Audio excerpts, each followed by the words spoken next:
I know, I want to bash this car. Yeah. Because you know, who sells a 7-year-old model and call it a new car? Yeah. Hey, new engine. New engine.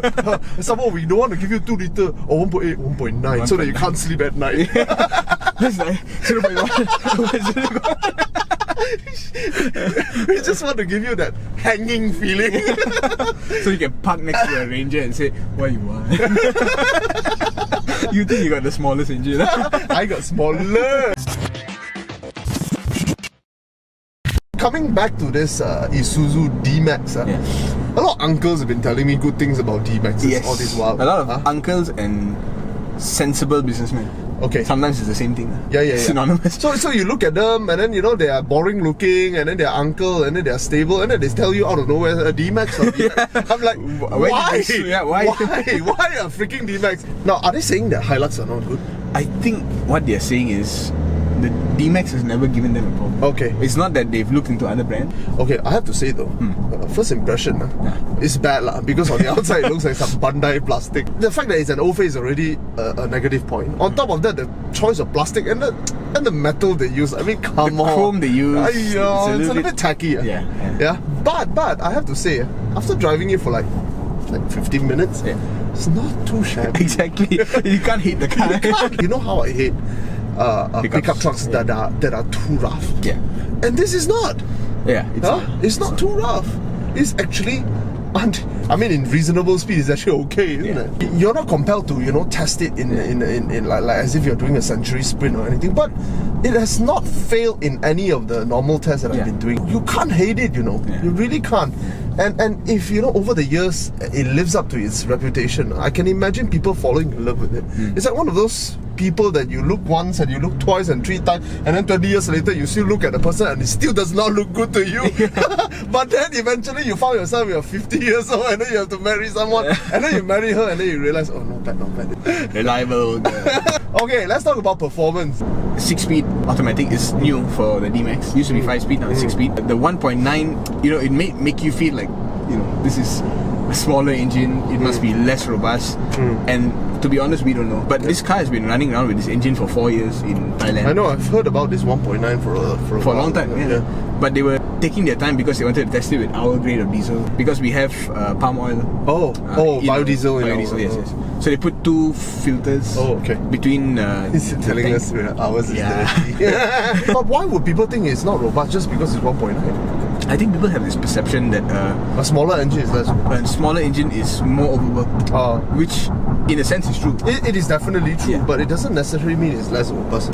Because a turbocharged engine has to withstand a lot of pressure. A modern 2-litre is probably more robust than many. Look at the tuning of modern inline fours. They're tuned to the level of a 90s sports car, man. 148 horsepower and 350 Newton meters. The torque is what matters in pickup. And 350 is a respectable number. We have weak back, both of us. And we are particularly sensitive to this ride quality issue in pickup trucks. It's not as soft and pliable as Navara, but you don't have to be Navara level. Navara is a bit of an oddball. But one kid, he has qualities and personality, but something is wrong with that kid. Performance-wise, compared to its peers, say with Hilux and Navara, it's one of the lower tuned. Less aggressive. Most of the base models are all 2.4, 2.5. So it's more mild. It's a little bit more mild, but the VGT on this is actually capable of spooling up very quickly. Okay. So when you really whack it when it revs up to like 3,000, even though in a diesel you shouldn't be revving so high. And it doesn't feel good doing that. It doesn't feel good. But when you do it, you can feel the power actually kick in from such a small engine. Okay, it does come but it just comes. But I noticed one thing it's no slouch because it catches up with traffic. I never had an issue. And you shouldn't be asking for speed in a pickup truck. I mean it's just reckless. It is reckless. It is just reckless. I mean, of course nobody wants an underpowered car, poorly tuned car, but I've been driving around for half an hour. Nothing alarming at all. Nothing out of the ordinary. The power is just adequate. Diesel sound is not particularly loud. Everything is just normal. Amongst all the Japanese boys in the pickup truck segment, I think this did a good job despite going down the size. Can't complain. And I think honestly there's one aspect that it does slightly better than some of the other Japanese boys. Which is? Noise. Oh, yeah. It's not particular. It's not very quiet. It's not very quiet. But there are moments. There are moments where you lift off the gas. I mean the diesel. You lift off the diesel, and then when it starts to go down, the engine just goes quiet. You hear a bit of it, and that's fine because you need to hear your engine anyway. Some feedback, right or not? But the engine is distant. It feels distant enough. It's in a different room. And it's not intrusive. That's and it's not embarrassing, It's a very good quality, because some of this pickup truck can be quite embarrassing. Yeah, embarrassingly loud. It's a solid 3.5 performance. 3.5 I will kind of agree because it's not. I don't think it's like it's not great Yeah, when we were in the XLT, there were certain qualities like the sound was genuinely next level quiet. The sound cancellation was good. Well, when I first got into it, oh my goodness, the steering is so heavy and whatnot. But after driving around for 15 minutes, there's a reason why is that weight. When you get to a certain speed, it's perfect weight. It's perfect weight. Well, in reasonable speed, it's perfect weight. It's just when you're going around parking. When you're parking it, maybe it's a bit. But wow, driving around town and everything, that's the right weight. The car actually kind of disappears around you. That's hard to achieve, man. That takes a lot of maturity to achieve. 3.6. You are so good with your marks. Actually, I have to revise my score. Actually, I have to give it a 4. 4. I am actually quite impressed because you know why? 3.75. No, it's genuinely it's because it's in the mundane that is the hardest to impress. And this car does that well because it is done by people who knew what they're doing, I think. So sad. It's like one of those normal looking girls with great personality. That tried so much harder. Yeah, but the guys just don't look at her.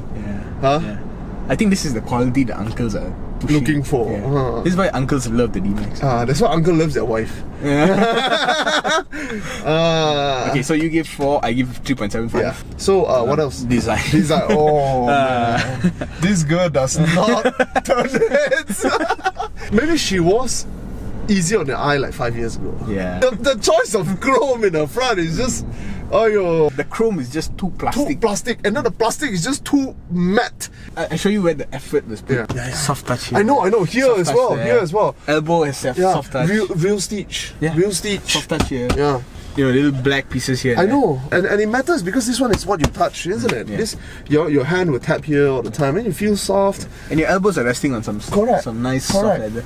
So it's very functional. It is. They paid attention to it, but the design, oh my goodness, the plastic is just so Bandai. It's 3 lah. I mean, because at least on the inside they tried. It's not ugly. It's just out of date. Because once it was good looking, once it was good looking, just out of date and then poor use of material. It's just too old. And the worst part is we're reviewing this car with the new model being launched in Thailand. The new model is already launched. It launched before this came out in Malaysia. What are they doing here? If you treat the market like, we can dump this old product here, then unless you're giving a very significant discount, like as if you're giving me 80,000. If the price was super low, then I can understand, because you're offering something genuinely valuable in the market. But if you're selling close to okay, value. Value. Before we go too much into value, guess the price of before the car. we even guess the price, let's talk about the value added features. First of all, the Rotex 1.9 litre. Oh, cheap lah. For a pickup truck, it is the cheapest. The only one close is Ford Ranger 2 litre. It's a few bucks different. Second thing is the tailgate thing. The soft opening and soft closing. I mean, it's not really value, but it's a feature. It's an equipment piece that you don't really get. You won't slam it lah. It's a bit embarrassing. The spec is not too bad. So you want to guess the price? Full spec Ranger is 140. This is a full spec lah, not contractor spec lah. Not contractor spec. To be honest, it doesn't feel very full spec to me lah. other than this lah. When you go into reverse, you see there's something there. Then somebody put some money there lah. There's a side step which this unit has Android Auto and all that. Okay, I say if it's any more expensive than 115,000, it makes no sense. It is exactly 115. Exactly 115. It's a last generation product being sold for the price you expect it to be sold. Therein lies the problem. There's no perfection in the world. But at least it's not bad. It's not bad. I am very impressed with the product, to be honest. The ride quality is beyond my expectation actually.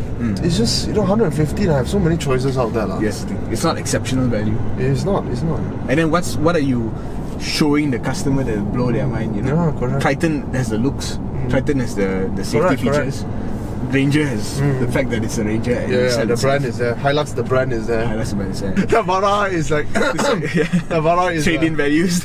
This, I think, they're going toe to toe with the Mitsubishi Triton in trying to fight for that market. And then the previous generations are more, you have age against you. Yeah. And then you have looks problem. You good attitude, but you have to throw price like. Yeah, you have to eventually. You have to officially sell it at 99. But there's so many variants, there's like 7 variants. Yeah. And they're all priced below. Okay, the target market, I think is the uncle that already likes Isuzu. And for them 10,000 doesn't make a difference. It's all around there. They know that the product pays for itself. You know, and they're probably prepared to trade in their old D-Max, save their road tax, you know, get something a little bit more livable, definitely quieter, maybe slightly more comfortable. It is quite good this one, huh? So all in all, this is more like a 3.5 3 to 3.5, somewhere around there. Yeah, overall. It's a good car, it's a lovable car. I would like to, own it, If its reliability, reputation is upheld, then there is a lot of quality to be loved in this car. You can own it for many, many years, serve you very well, squeeze it until it dies, or it does not die. It doesn't die. Until the next D-Max comes. Until the next D-Max come about. But if I'm going out there to shop, I want something exciting, It's so weird because we are looking for the exceptional in a pickup truck. Yeah. Which is not right. What we should be, what the pickup truck buyers are looking for is this quietness. Yeah, this ability to and therein lies the problem with our modern day taste for vehicle. We all look for one night stand in the quality of a wife, and you have to live with every day. And therein lies the problem, isn't it? This is a wife material that will serve you really well, but nobody will bat an eye because it's just not cool enough. If you want something that is just easy, efficient, does the daily thing very well, this is it. Yeah. I agree. Autophiles signing out. Night review of the Isuzu D-Max 1.9 diesel turbo. What spec is this? Full spec. Premium 80 whatever 4X4. What a long name. I wonder it's coming out on the review. Yeah, you can actually see the you see there are 2 levels. 1, 2. So what's happening now is Bo is controlling the lighting, the brightness of the interior lights with the window switches. So there are 2 levels of control here. This is level 1. You see it? That's level 2. Oh yeah. Level 1, level 2, level 1. Hidden feature in the D-Max.